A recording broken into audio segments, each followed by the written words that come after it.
ഇതെന്താ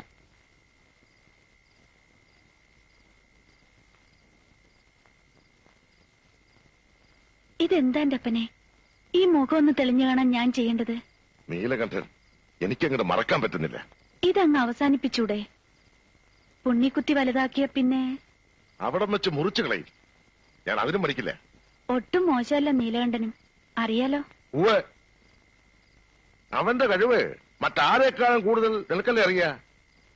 എടീ, പുഴുത്ത പട്ടിയെ പോലെ ആട്ടി പായിച്ചപ്പോ ഞാനേ ഉണ്ടായിരുന്നുള്ളൂ. ഓർമ്മ വേണം അത്. ഒന്നും മറന്നിട്ടില്ല.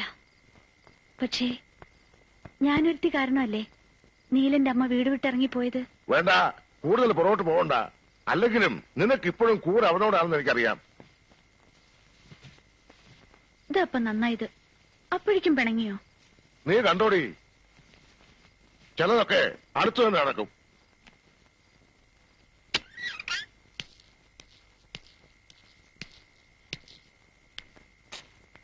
അയ്യോ, എന്താണ്? കൃഷ്ണ, ബാബു, ഓടി വാടാ, ഓടി വാ. ബാബു, കൃഷ്ണ, ഓടി വാ. എന്നെ കൊണ്ടിട്ടാ.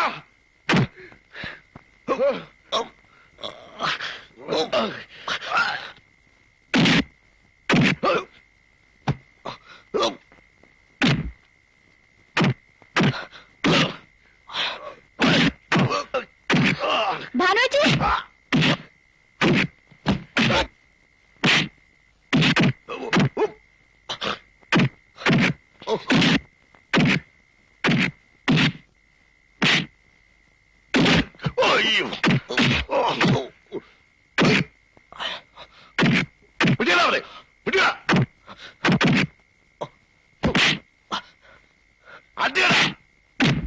എന്തത്? ആരെ തല്ലണേ? കുഞ്ഞീശ്വരൻ നമ്പ്യാരും ആൾക്കാരുവാ. ഇവിടെങ്ങും കണ്ടിട്ടുള്ള ആളല്ല തല്ലുകൊള്ളണത്.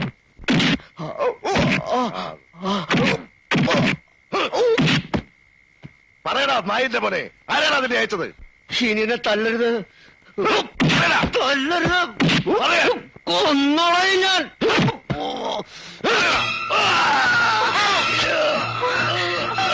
വേണ്ട മോള്, മോള് വാ.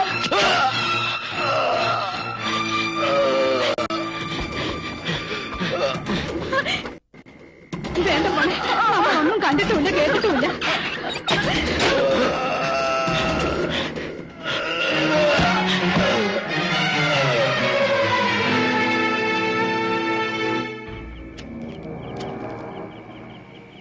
മരിച്ചു എന്ന് ഉറപ്പാണോ? ആരെങ്കിലും ഒന്ന് വാ തുറക്കാൻ. 2-3 കുത്തുണ്ട്, ഇപ്പൊ തീർന്നിട്ടുണ്ടാവും. ഞാൻ പറഞ്ഞിരുന്നതല്ലേ തന്നോട് അബദ്ധം കാണിക്കരുതെന്ന്. നിവർത്തിയില്ലഞ്ഞിട്ടാ. കുത്തിയില്ലായിരുന്നെങ്കിൽ അവരെന്നെ കൊന്നന്. നീലകണ്ഠൻ തല്ലിയിട്ടുണ്ട്, വെളിച്ചത്തില് നേർക്ക് നേരെ നിന്നിട്ട്. ഇരുട്ടടി അടിക്കാൻ ആളെ വിടേണ്ടി വന്നിട്ടില്ല ഇതുവരെ. ഇത് നിങ്ങൾ 4 എരപ്പന്മാരുടെ വാക്ക് കേട്ടതിന്റെ ഫലമാ.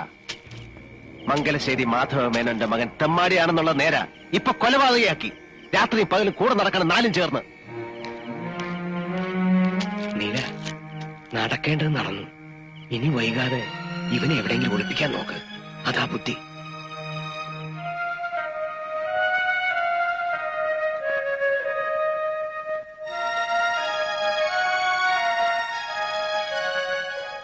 ആള് തെക്കനാന്നാ കേൾവി. സെൻട്രൽ ജയിലിൽ നിന്ന് കഴിഞ്ഞ ദിവസം ഇറങ്ങിയിട്ടുള്ളൂ അത്രേ. ഇനിയിപ്പൊ അകത്തായാൽ തന്നെ കൂടിയ 2-2.5 കൊല്ലം. ഇവർക്കൊക്കെ വലിയ പിടിപാട് കാണില്ലേ മോളില്. പോലീസ് വടക്കോട്ടും തെക്കോട്ടും പറക്കണുണ്ട്. എങ്ങനെ പറഞ്ഞിട്ട് എന്താ രാവുണ്യാരെ? നീലകണ്ഠൻ പൈസ വാരി എറിയല്ലേ? സ്വന്തം അമ്മാവനെ കൊന്ന സ്ഥിതിക്ക് ശേഖരൻ കയ്യും കെട്ടിയിരിക്കും തോന്നുന്നുണ്ടോ എനിക്ക്?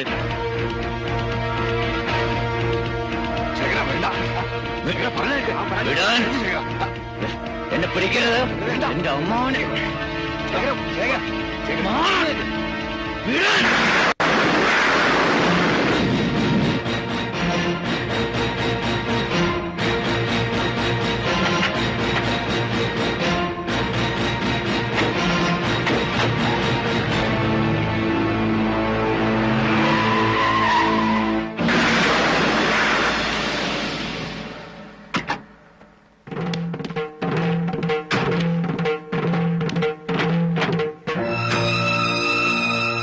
ഞാൻ അങ്ങോട്ട് വരികയായിരുന്നു മിസ്റ്റർ ശേഖരൻ. പാലക്കാട്ടുകാരൻ ഒരു രാഘവനെയാണ് സംശയം. അമ്മാവനുമായിട്ടുള്ള എന്തോ പൂർവ്വ വൈരാഗ്യം. ആളെ ഞങ്ങൾ തപ്പിക്കൊണ്ടിരിക്കുകയാണ്. ശേഖരൻ ഒന്ന് സ്റ്റേഷൻ വരെ വരണം, ചില ഡീറ്റെയിൽസ് കിട്ടാൻ. ഞാൻ വരട്ടെ.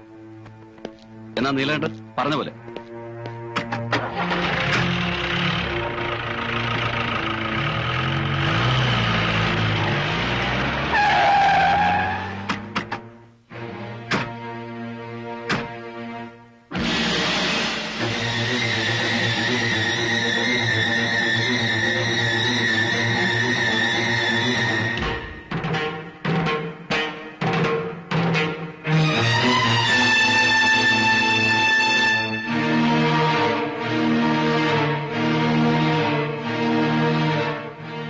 നീലകണ്ഠ, ഒന്നും ഇവിടെ അവസാനിച്ചു എന്ന് കരുതണ്ട.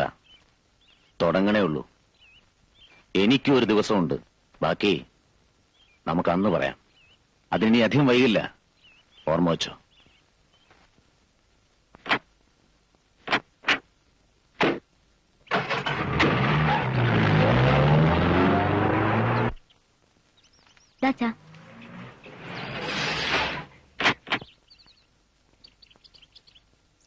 അതാണ് വീട്. വലിയ ഉപകാരം.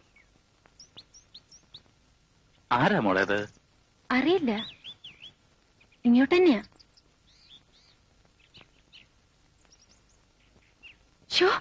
പണിക്കർ സാറ്. ആരാര്? അച്ഛാ, വലിയ പ്രസിദ്ധനായ ഡാൻസറാ, ഡൽഹിയിലുള്ള. ഞാൻ പറഞ്ഞിട്ടില്ലേ? എന്റെ ഈശ്വര. ഭാനുമതി എന്നെ മനസ്സിലായിട്ടുണ്ടാവില്ല. പഠിക്കുന്ന സാറാണെന്ന് കണ്ടപ്പോഴേ ഞാൻ ഇവളോട്, അല്ല ഇവൾ എന്നോട് പറഞ്ഞു വരാ. തൊന്നെടുത്തോളൂട്ടെ. കലാമണ്ഡലം വരെ വരേണ്ട കാര്യമുണ്ടായിരുന്നു. വൈകുന്നേരം കൊച്ചിയിൽ എത്തണ്ടതാ. അപ്പോ ഞാൻ ഇത്തിരി ധൃതി കാണിച്ചാ തെറ്റിദ്ധരിക്കരുത്. ഞാൻ വന്നത് ഭാനുമതിയെ കുറിച്ച് കൂടുതൽ അറിഞ്ഞിട്ടാ. ഷൺമുഖംപിള്ള ഗുരു അടുത്ത സ്നേഹിതനാ. ഞാൻ ഡൽഹിയിൽ ഒരു വിദ്യാലയം തുടങ്ങാൻ പോകുന്നു. അമേരിക്കയില് ഫോർട്ട് ഫൗണ്ടേഷന്റെ ഗ്രാൻഡില. ഭാനുമതിയെ ഞാൻ അങ്ങോട്ട് ക്ഷണിക്കുന്നു.